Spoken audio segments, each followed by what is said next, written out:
welcome to the Wormhole Podcast, episode 49. I'm Charlie Place, and joining me today is the author of The Haunting of Henry Twist, which was shortlisted for the 2017 Costa First Novel Award. This author was also the winner of the 2015 PEN International New Voices Award and has had a story shortlisted for the Sunday Times EFG Short Story Award. And if that wasn't cool enough, her short stories have been broadcast on Radio 4 and Radio 4 Extra. So talking with me today about her novel, Henry Twist. Hello, Rebecca F. John. Hi, Charlie. Thank you for having me. How are you? I'm very good, thank you. Yes, you? Yes, I'm good. We've got a lot to talk about. This is exciting. We have. It's an exciting book. So, before we begin on that, apart from the plethora of awesome listings I've had in the introduction, you were named on the Hay Festival's Hay 30 list. Can you tell us about that, what it was, etc.? It was really just a list that the Hay Festival had put together of 30 people, writers of all descriptions, really, who they hoped would do good things in the future, I guess, is the simplest way of putting it. But I've been involved in the Hay Festival over a couple of years. I was part of their Hay Festival Writers of Work scheme, which is just about developing Welsh writers, really. And I've done a few events there with the novel being published and the short stories being published. So it was a real honour just to be named on the list and to be invited to do some interviews and that sort of thing. Yeah, fantastic. So, as I said, there's a lot to talk about when it comes to your book, The Haunting of Henry Twist. The premise is a man in 1920s London. He loses his pregnant wife, Ruby, in an accident, and then he starts seeing a man called Jack loitering around his flat, who he comes to believe is somehow connected to Ruby's soul. So I will say up front, listeners, this episode is going to be full of spoilers because I don't think we can discuss this book properly without them, and I have cleared that with Rebecca. I'm going to ask, before we go to the reading, Rebecca, would you categorise this book as historical fiction or historical fantasy? Oh, I always categorise it as accessible literary fiction, really. I would call it historical more than I would call it fantasy, most definitely. But I do like to sort of sit on the edge of fantasy with a lot of my work, just in those sort of little unexplained pockets of the fiction. I always like to leave a gap in the fiction for the reader to make their own decisions about. I guess I'm playing with the boundaries, really. Well, I'm possibly going to push you later on questions and things like that with the reader in mind, but we'll see. Okay. Shall we go to your reading? Because you've got a reading from the beginning for us. Yeah, okay. So, as you said, it's quite difficult to discuss the book without a lot of spoilers, and that's absolutely fine. We've spoken about that, but I'm going to read from the start of the novel. So in the first chapter, we open on Ruby, and she is walking through London to meet a friend. She's fairly newly married to the Henry Twist of the title. I think that's all we need to know, actually, before this little section. Near the entrance to the tube, she stops to check the road. She watches soft shadows sliding through the gloom and tries to distinguish their shapes. She listens for the mounting drone of oncoming traffic. A train of suited people rattle past her and disappear below ground, knocking her bag from her shoulder as they go. She has only to cross the road, turn through a complicated but rapid series of lefts and rights, and she will arrive at Monty's. Within 5 minutes, she will sit down with Matilda and proffer her best advice. She suspects that what Matilda wants to discuss is Grayson. She's noticed the snippy exchanges between them lately, the way they move gradually apart when they sit to a meal. She has thought about it carefully, just this morning, in truth, in the hour before dawn when Henry flinches through his worst dreams, and she has already decided on the right words. Give him another chance, she will say, because she likes Gray, and really, deep down, she thinks he has just got a little bit lost in his love for his wife. Ruby can appreciate that. There are times when Matilda's mood veers towards a less predictable place than the rest of them know, than they have perhaps ever known. But as Henry keeps reminding her, it's not her job to right all of Matilda's wrong moods. And as she glances about herself one last time and decides it is safe to cross the road, Ruby vows that once she leaves Matilda this morning, she will not think on other people's troubles again today. Today, just for a while, she wants to think only on herself and Henry and the surface in inkling she has that yes, she is definitely carrying a girl. Today, somehow, the baby feels like a girl, a little Libby. Ruby allows herself to acknowledge that she has wanted a girl all along, and then she steps off the pavement and into the deafening blast of a horn, off the pavement and into the screech of a stranger's scream, off the pavement and straight in front of one of those bright red, big-wheeled, double-decker buses which had so thrilled her the day she arrived in London, which had made her believe finally that she'd done it, got here, which she'd pictured, right down to the way they would shine when the rain fell on them, from her bed in the back room of her parents' house in Poosh. She does not recognise the impact. She does not have a chance to. The bus hits her, and the driver shuts his eyes, and the brakes squeal and groan as she is flung limply forward, and the vehicle stops just short of ploughing over her, and Ruby Twist, 24, 9 months pregnant, and happy, is left lying in the middle of Oxford Street, her arms and legs splayed out in fractured points, the surface of her domed stomach rolling as her daughter moves around inside her. All she can think of is the pram she can see, upturned before her, its wheels at right angles to the pavement, the baby's mother lying on the ground, mouth open to a silent scream, still gripping the handle between white fingers. The pram's black hood, hooked forward, yes, but surely not substantial enough to protect the baby from the fall it must have had when it was tipped to the ground. Ruby tries to step forward, to help right the capsized child, but she finds she cannot move her legs. She reaches out, but there is only a trembling from her arms. She doesn't understand why no one is rushing towards them, this mother and baby, and so she calls, the baby, she says. And then there is a voice at her ear, a man's voice, and it's saying, don't worry, love, we'll take care of the baby. Don't you worry now, we'll take care of you both. And she wants to say, no, not me, the baby, that baby. But she has lost all her words, and she closes her eyes with the effort of trying to find them, and there is no trace of Henry behind her lids now.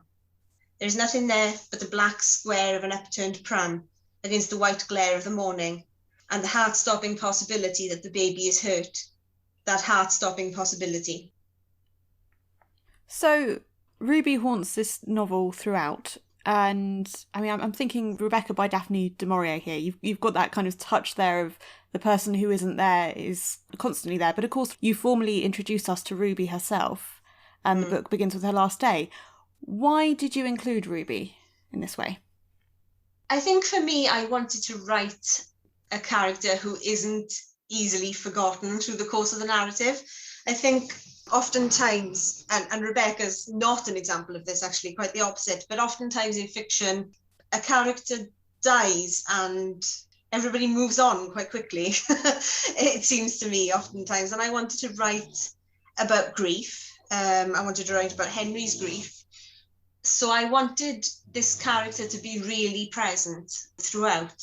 And I thought it would be helpful to the reader, actually, if they caught a glimpse of her before she's lost, to hopefully give them a better chance of imagining her in the way that Henry does throughout the novel, because there are sort of spells where he really goes into his imagination and sort of sees her sitting in the flat and moving around the world as they did together. So for me, I wanted to see her at the beginning.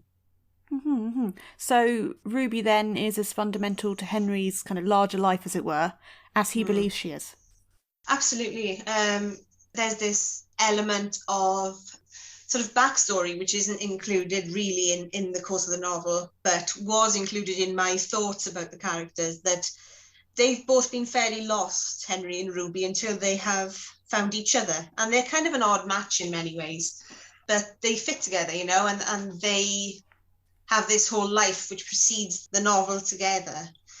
And yeah, you know, she is part of his healing after the traumas he's gone through, and she's the love of his life. So, you know, she is really keenly felt, I hope.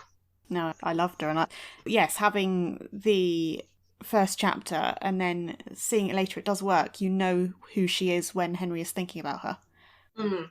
to go back to the writing itself, it's very slow, it's descriptive, beautiful, Mm. and I hope readers will have noticed how wonderful it is when read aloud.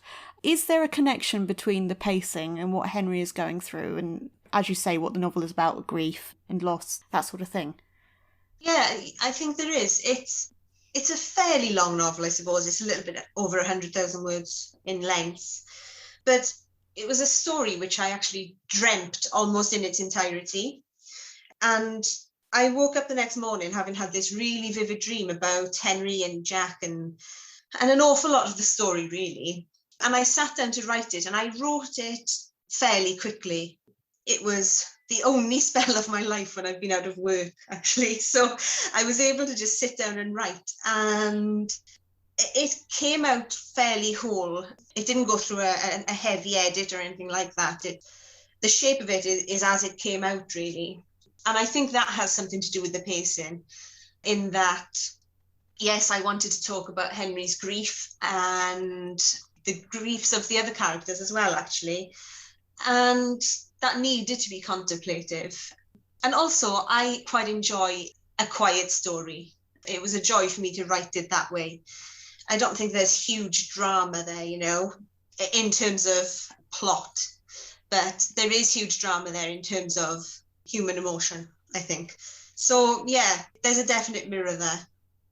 Well, you've mentioned the other characters, and if we say like Monty, but particularly Matilda and Grayson, and you've kind of mentioned it there, but if we could expand on it, why were their stories included? So I wanted to look at love and grief from different perspectives, I suppose, is the simple answer. The more complicated answer is that I had Henry and Jack and Ruby and Monty clear in my mind after that dream I told you about, but Matilda and Grayson actually grew out of the writing. I wasn't expecting those characters to be there. I hadn't planned for them. They sort of emerged as I was thinking about the world that Henry and later Jack occupy.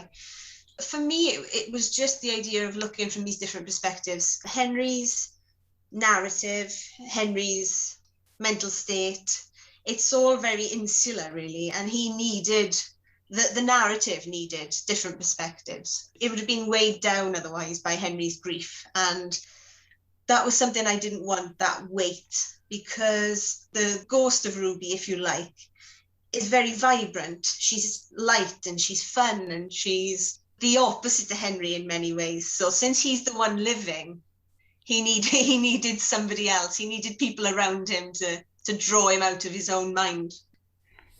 So would you say that like Matilda and Grayson and Monty, are they as important to the text, or is it more Henry's story overall? I think it's Henry's story primarily.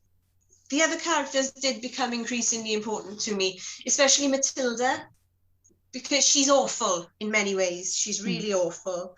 But she has all these elements which are recognisable in all of us, I think. Her jealousy and her fear, and ultimately the things she does, the horrible things she does, all just grow out of fear. And I think we can all relate to that. So for me, she's probably the more flawed of all of them. But I sort of like her. So, yeah, I think it's Henry's story, but they are really close second players. No, I mean, as a character, Matilda's great. But yeah, difficult to like her. You mentioned fear there, Matilda's fear and stuff. But Henry, of course, he lives a lot of his life with fear. He seems to have PTSD from the war. And yeah, he was a soldier in World War One. He has unresolved trauma through losing his friend. How much is this a novel about the war? I didn't set out for it to be a novel about the war. I had this setting of it being set in the 20s. I like a visual story, and it came to me very visually, and I was sure that it was set in this time period. I didn't really know why. And then as I was thinking about it, I was thinking about those post-war years, where, we know about the flappers and all of the fun elements of the 20s, don't we? That's the kind of the side of the 20s that we probably think about now. And the bright young things who feature in the novel. I was just thinking about all the apparent decadence of that decade. But then it would have been populated by people who had suffered through the war, people who've had this awful, awful trauma and lack of so many things in their life through the First World War, then being so thrust, I suppose, into having fun and enjoying life, and the pressure that brings, that idea that they've made it, they've survived, so they owe it to everybody to have an amazing time all of the time. but Henry can't quite play into that idea. And a lot of the other characters can't either, but they try really hard to, I think. So this is where the parties come from. Yeah. Yeah, you're right. When we think of the 20s, we think, oh yeah, the war's over, and it's kind of almost like it's boom, done. Yeah, it's not really realistic completely for everybody. I'm going to go to a completely unrelated question, but I think we should deal with this one first. Did you choose the surnames? I'm thinking Twist and Turner here for Jack Turner. Is there any particular reason for these surnames? No, I honestly didn't see it until I was sort of in the editing process. They were just the names as they came to me. And I think I was just so close to it that I didn't read it. I didn't set them against each other in that way. But of course, there sort of is something to be taken from it, I think. So let's blame it on my overactive sort of subconscious and say there was some sort of thought behind it. But really there wasn't, the characters appeared to me so fully. And I didn't even feel like I had to name them as I do with some characters, but that they just existed with those names, really. No, I love it. I mean, yeah, it's perfect, isn't it? Twist, you've got twists in the tail, turns. Yeah, it's great. So we should really talk about Jack. We've got Jack. He becomes Henry's lover, and he says that he doesn't remember his life before he was beaten up. We later find out he does. He's a con man. But there's still always this slight mystery about him. Is there anything more to Jack away from Henry's ideas? I mean, is Jack even a fully fledged person, would you say? Well, that's sort of the element that I touched upon earlier, that I wanted to be the reader's decision. He appears to Henry when Henry needs him the most, or Henry clings to him when Henry needs him the most. But there's sort of various ideas sprinkled through the narrative about where he's come from and who he is. The idea you mentioned that he is a con man, and he has been a con man in his past life. But I didn't want to sort of say either way whether when Jack took that beating, whether he did at first remember who he was, or whether he woke up and felt his way into a new life and later remembered, what had come before. There's an idea that he sort of instinctively reverts to that past life of his, and he can make people fall in love with him. He's done it 100 times over, and he makes Henry fall in love with him. But equally, I wanted to mirror the idea of Ruby being in a physically traumatic experience, which ultimately leads to her death, which is obviously the bus accident that I read out at the start.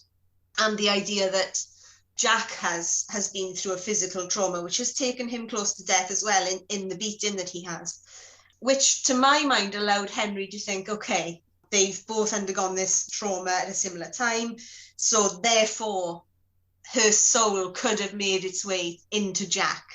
That maybe it wasn't really her that died, maybe it was Jack that died, because Henry wants so badly to believe that Ruby can come back to him, and he'll almost make himself believe anything to allow that to happen.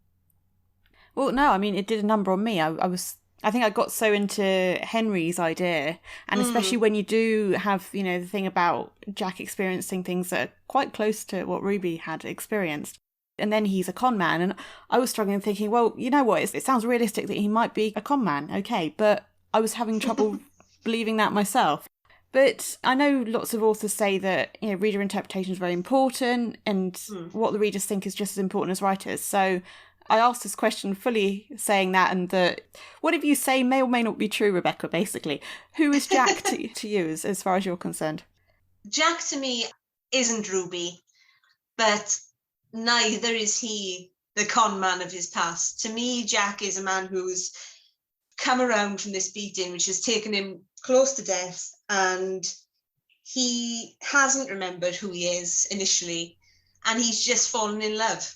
That's who he is to me, that he's sort of born again, if you like, but not as Ruby, but as a version of himself, a better version of himself. Yeah, like I say, it is the decision, or can be the decision of the reader. It stemmed, I suppose, from me wanting to write about two people who have fallen in love. And I wanted to blur those lines, because people have said to me, oh, well, if Henry's gay, why didn't you make him gay? It wasn't about anybody being gay or straight or anything like that. It was just about two people falling in love and looking for the best in each other. And I think that's what Henry and Jack do very well. The other thing that I thought of is that, you've got unresolved trauma, as said, and you've got this person who died effectively in Henry's arms, Bingley, his friend, who's called Jack as well, which is, something else. So, I mean, in Henry's mind, there's a lot of Ruby and Jack, but is there also a lot of Bingley and Jack? Yeah, it was a conscious decision, of course, to call Jack Bingley Jack. And he doesn't feature very much at all. It's sort of fleeting. But there has been this experience when Henry has been at war and he has promised this younger soldier that he will look after him. And that's Jack Bingley. And Henry feels that he's failed him massively when Jack Bingley is killed. So for another man to show up in his life when he needs somebody to replace Ruby, to fill that gap in his life. And for me, it sort of made sense. If this man was also called Jack, that he would make the link back to Bingley and think, okay, I've lost Ruby and I've lost Jack Bingley, but here's a man who embodies them both for me. And I can sort of assuage all my guilt about the people I've lost through this other human being who, like Ruby, as you say, he's a bigger personality than Henry, really. He's more outgoing and he's more sort of excited about the world. And Henry needs to cling to that. While we're talking, I'm thinking that Jack is, he's a representation of love. I mean, Henry's love. So on Henry and Jack together, they manage to avoid being caught, as it were, and everyone they tell is okay with their relationship, which is obviously quite different in the 1920s. But, you can imagine it would happen. Friends would feel that way. What would have happened if that wasn't the case, if people were disgusted by them and if they were caught? What would have happened? Well, they would have been jailed. It was an illegal act at that point. But when I was researching it, there were gay clubs in London in the 20s. And that was another reason why I needed to set Henry and Jack really amongst all these parties and all the frivolity and the freedom and the experimentation of the time, because there have always been gay relationships, and in that environment, to my mind, would have been more readily accepted than, if Henry and Jack had been cab drivers or something, it would have been a lot more difficult for me to allow them to have that relationship within the shape of the narrative, I think. But yeah, they belong in the narrative almost exclusively amongst people who are always partying, who are looking for excitement, who are wanting to exist beyond the norm, really. So that gave me a little bit of freedom. And it interested me because I would never have thought that there were gay clubs at that time for that reason, because it was an illegal act. But, they existed. So there must have been people out there who managed to enjoy a life together. So you say about the freedom of the parties and things. A lot of what happens to them is effectively due to Monty's influence, would you say? Yeah. Monty's a strange figure. He sort of doesn't exist in the real world. He's extremely wealthy. He's a lot older than all of the other characters, and he's sad and lonely. And so he populates his life with young people and invites them into his house and his gardens to party and dance, and because he wants to distract himself from his life. He's sort of at that point where he's thinking about his own mortality and he doesn't want to face it alone. So he fills his life with all the youth and vitality that he can, and that's where he came from, really. It was another perspective on the idea of love, because Monty loses his love and he never really recovers from it. Well, I found him a bit like Gatsby, which I know has been thrown around a few times in regards to your novel. But there was a time, I think, like somewhere towards the end of reading this book, where I did wonder if there was some sort of like God Truman Show thing going on with Monty, which was interesting to think about. But yeah, no, it's good to have your answer there. I'm going to go to a completely different topic. Henry is a single father to a newborn. He's got Libby. And the idea that he finds is that it would be inappropriate for him to raise her. He has to effectively steal her from the hospital when she's saved, effectively. Did you do any research into, like, you know, what was the treatment of single fatherhood like at the time? So I think, I mean, I'm no expert, but the idea was that you got a woman in, you know, whether that was a relative or a maid, you know, a nursemaid. But Henry's sort of petrified of losing everybody. He's lost Ruby, he's lost Bingley, he's petrified of losing the child. So whereas there was probably an easier solution for him, to his mind, he has to hide his daughter because he just can't bear the thought of somebody else taking over her care. So it was more to do really with his psychological state that he steals her away from the hospital.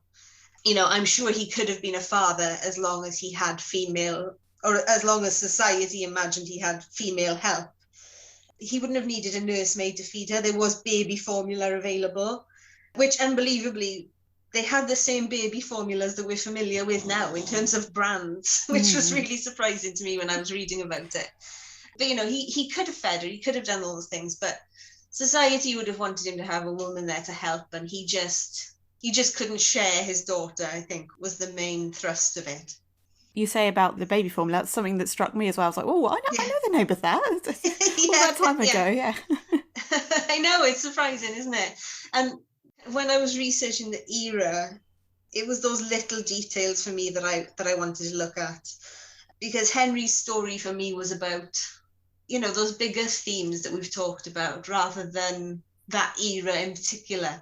But obviously I needed the reality of that era as well. So it was looking for the little facts that we could cling to that I wanted to include.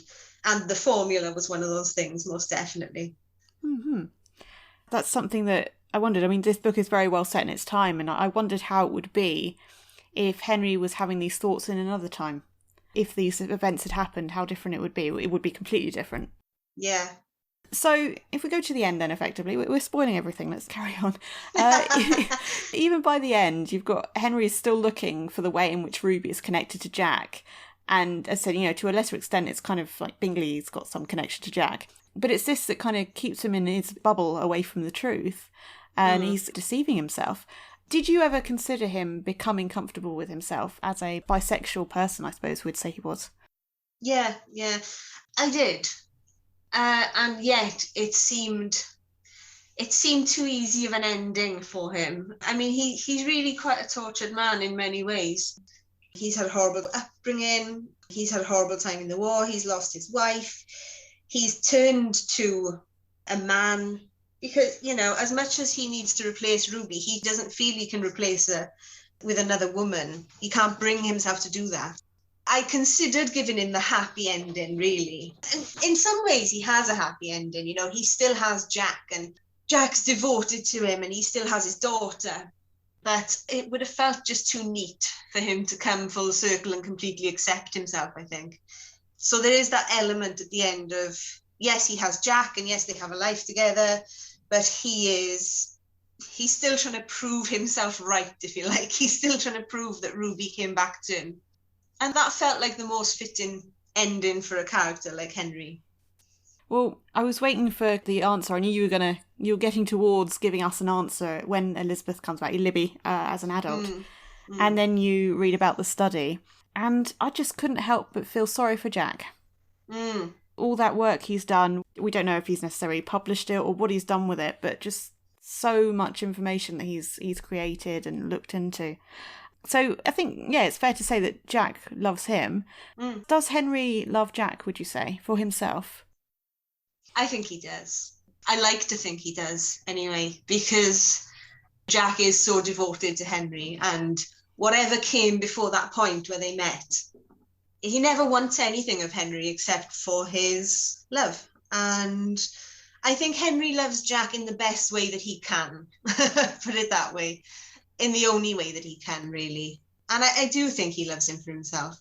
And I don't think that Henry believes that Ruby is really there by the end, but he's sort of in this he's trapped himself really in an idea, and he's still going through the motions of trying to make that idea a reality, of course knowing that he never can. Mm-hmm. Thinking on it, I was reading the story through and carrying on, and it struck me later just how kind of, what's the word? I suppose hurtful, effectively. Him going to Sybil's, the medium, and just having everyone there, and kind of, that was quite something. Yeah. What do you want readers to take away from them from reading this book? Oh, it's a difficult one, isn't it? Because you sit down to write, and like I said at the start, I want the reader to be involved in the narrative almost. I want to give them options. I want to allow them to find their own way through the narrative, if you like. But like I say, I just wanted it to be about two people falling in love.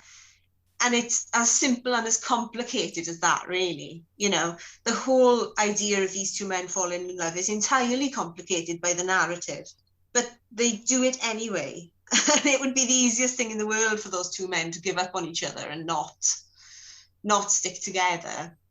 But they do. So I think it's that hope. I always want to leave a reader with hope, I guess. And that might seem a little bit contradictory given the sort of darkness that sits within not just this narrative, but other narratives that I've written as well. But yeah, just the idea of acceptance and hope that we can be our truest selves, I suppose. Henry doesn't really manage that, but I think Jack does. And other characters do as well. Well, you mentioned the other characters. I mean, they do kind of get their ending. It kind of puts them all together. If I say could, because, we're talking about reader interpretations and everything, but could Matilda, Grayson, Sally and Monty, could they all be happy together? I hope so. I think they had as good of a chance as they possibly could have, given the situation they found themselves in. Matilda does accept her flaws by the end, I think. She accepts her own selfishness, and she realizes that, yes, of course she loves her husband. She spends half the narrative chasing after Henry because of this romantic idea of this brooding, grieving man that she can swoop in and heal, if you like, because she's a little bit bored, with her husband. And then, Grayson, completely unexpectedly for her, goes off and finds himself a woman who's actually interested in him, in the form of Sally. And that sort of jolts Matilda back into her existence. And she realizes that, yes, of course she loves Grayson, but she also really accepts herself in a way that some of the other characters don't and can't. And I think that gives her the opportunity to be happy, yes, going forward in her strange new family relationship setup. Yeah, I can see her having lots of arguments with them, and maybe they kind of just leave her to it or something. Oh yeah, she's not an easy woman, certainly not. Yeah. Rebecca, what is next in terms of your writing? Oh, lots of things really. I'm publishing 3 books next year. One is a World War I novel, actually, which is based on a journal that was written by my great uncle, and it's about his time fighting in Gallipoli. That is going to be published in January. It's called The Empty Greatcoat. And then I have a short novel publishing in February, which is a reimagining of the life of Fantine from Les Miserables. And then there's going to be a children's book in October, which is really exciting. It's a real change for me. And that's going to be published by Firefly Press. Lots to look forward to for me next year, and hopefully there'll be some readers coming along with me as well. And you're keeping your uncle's memories and everything alive, which is lovely as well. Yeah, I hope so. I always say that I had my one writer's gift when I dreamt the story of Henry Twist, because how often is that going to happen? But I completely had my second writer's gift when I found this journal that belonged to my great uncle about his time fighting in the First World War. So I felt a huge responsibility to do something with that. But also there's a little moment in his journal where he says, I trust my readers to believe. And to me, it just felt like he was saying, giving me permission to tell the story, really. Yeah, that definitely. So, Rebecca, I mean, this has been amazing. I can't say how much I enjoyed reading the novel. It was just wonderful. Thank you. And yeah, as I said, the writing was lovely. I actually did read it aloud to my pets, which was, I don't know if they enjoyed it. That's how, I noticed the rhythms and everything. And it's lovely. And I'd say to listeners, do read some of it aloud, even if it's just to yourself or to your pets or whatever. But yeah, thank you so much for being here today and for the conversations. And I think we've covered everything as said, but yeah, thank you for being here. Oh, thank you, Charlie. Links to purchase The Haunting of Henry Twist are in the episode description.